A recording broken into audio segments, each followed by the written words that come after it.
Hello, I'm Nick Carter, president of Andover Newton Theological School, and I'm joined by Rabbi Daniel Lehmann, president of Hebrew College. we're the Rev and the Rav, and we welcome you to this program of interreligious dialogue and discovery. Today we want to share a little bit with you about an exciting moment in the life of our two schools. We are the beneficiaries of a generous grant from the Henry Luce Foundation that's going to enable us to do many things together, to build on a 10-year relationship that we've had to explore interreligious leadership training.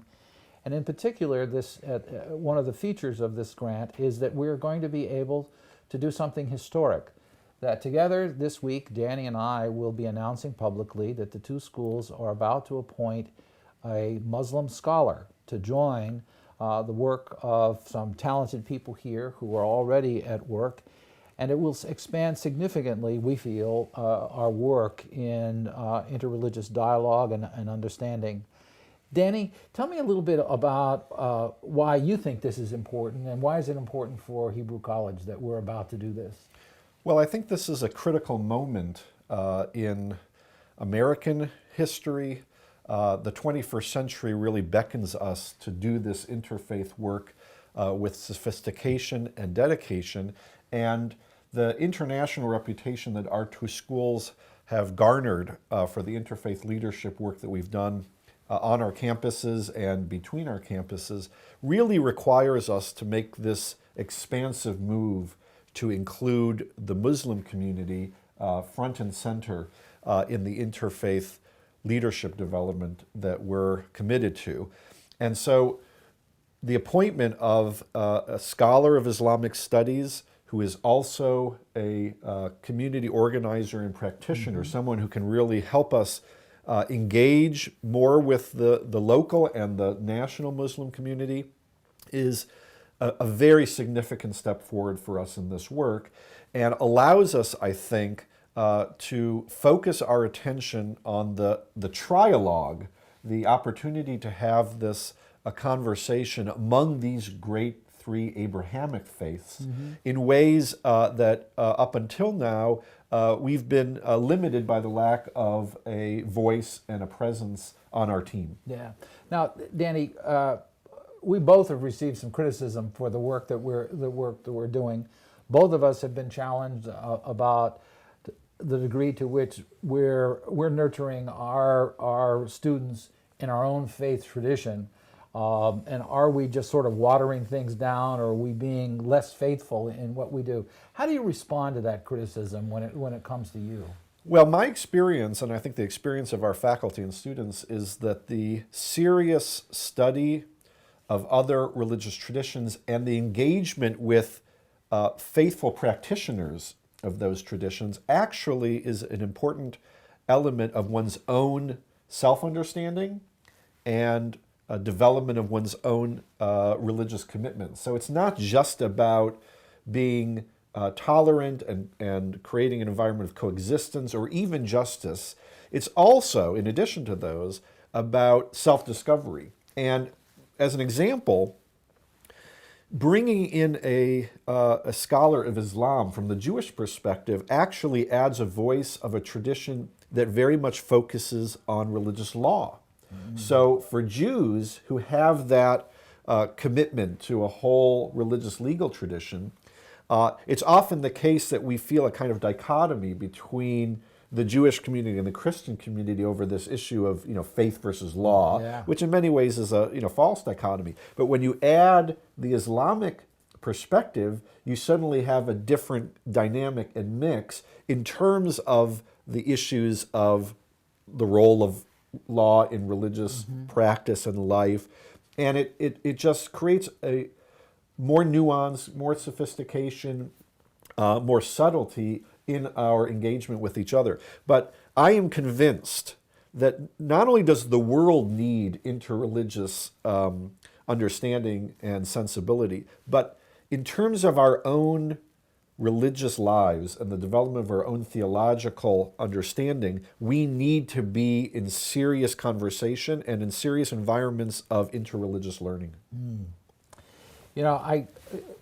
For me, I think the real motivator for me is that you can't open the paper today and not find on every page, almost every page, a story about hatred, suspicion, violence, war, that has as its fundamental root religious difference.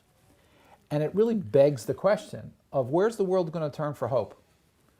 How are we going to ever get ourselves through any of this if we don't have someone to lead us? And so who it is that's going to lead us, it's not really going to be merely politicians or social scientists or somebody else. It has to be religious leaders, and which means that this new generation of religious leaders has got to be able to have some border crossing skills.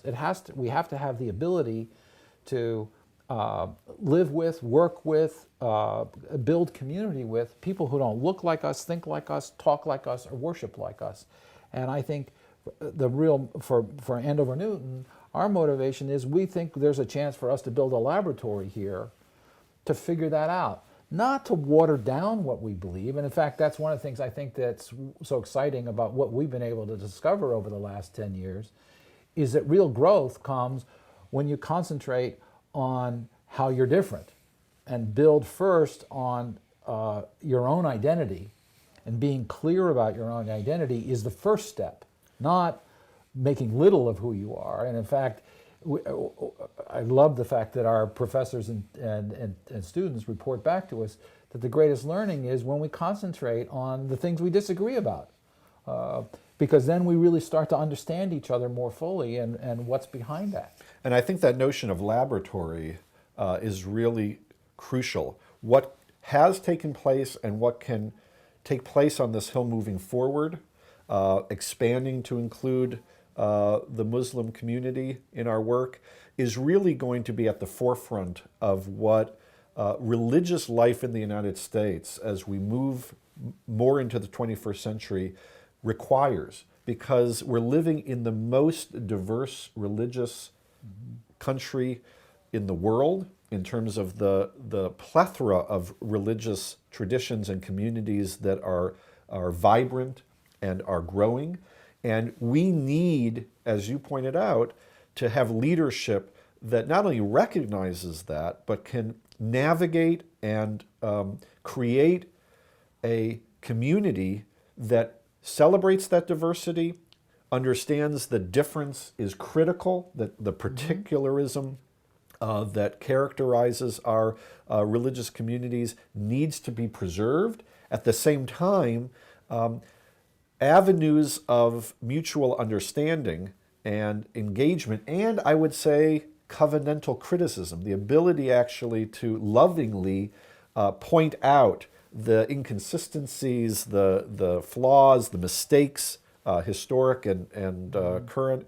Those are what's going to create a model of religious life for this century that I think very much we can be at the cutting edge of here on this hill. Yeah, you know, there is a question of confidence in one's own faith, knowledge of one's own faith and confidence in it. And I think there is a maturity in one's faith journey when you're willing to sort of open up yourselves and what you believe to others who are not buying what you're selling. Right. And really hear somebody say, that doesn't work for me, or I don't get your logic, or I've sat with you and you've had a chance to explain your sacred text to me and it doesn't work for me. Right. You need to be pretty secure in your own faith to be willing to open up like that, to hear how others react to it, or saying, I've got a real problem with what that says. And what I like in particular about it is it forces our students to up their game. That when one of the learnings of our students, that I remember the story about when our students were studying the book of Isaiah together, and one of the rabbinical students turned to one of the Christian students and said, where do you get all this Jesus stuff from my book? You know, and what happened was that the Christian student realized that the other people in the class weren't buying what they were saying. They weren't letting them off easy. Right. Another great example, which occurred just last year when our faculty studied together, was when an Andover Newton faculty person and a Hebrew College faculty person were studying the passage about Moses and Jethro, Moses' father-in-law, at Mount Sinai, and they were deciding who was going to read which passage, who was going to be the Moses and who was going to be the Jethro. And the Andover Newton professor said, well, I really identify with Moses in this narrative. And the Hebrew College professor said, that's funny. I always thought that non-Jews would identify with Jethro, the non-Jewish priest. And in that moment, the sense of both of our communities owning this text and owning these religious figures and not having an exclusive claim to them became so clear and very poignant that there was a real growth that took place at that moment for me, and I think for other people in the room, that we want to build upon. I also think that we have to get beyond the live and let live. This notion that tolerance and coexistence are really the goal is something that we want to move beyond. And we want to get to some deeper level of engagement with one another and understanding of one another. And the fruits of that serious interreligious experience, I think, is going to be deeper religious commitments and insights on all of our parts. Yeah, I like that sense of beyond tolerance. And I think that for both of us, that's something we share.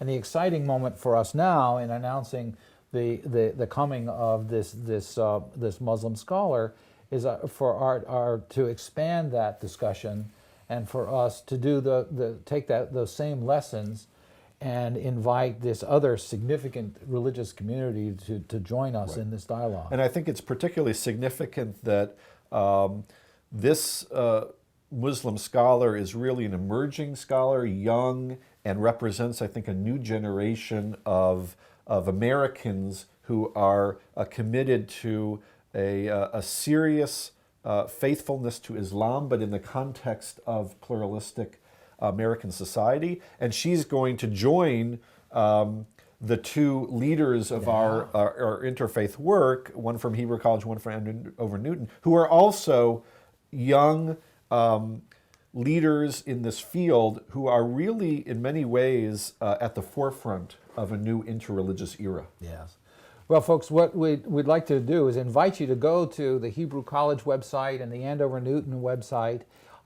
We'll be trying to share more about this scholar and the ongoing work that we do under the acronym of CIRCLE, and get a chance to explore a little bit more about that. But for today, we want to thank you for joining us. I'm Nick Carter, president of Andover Newton. Peace. I'm Daniel Lehmann, president of Hebrew College. Shalom.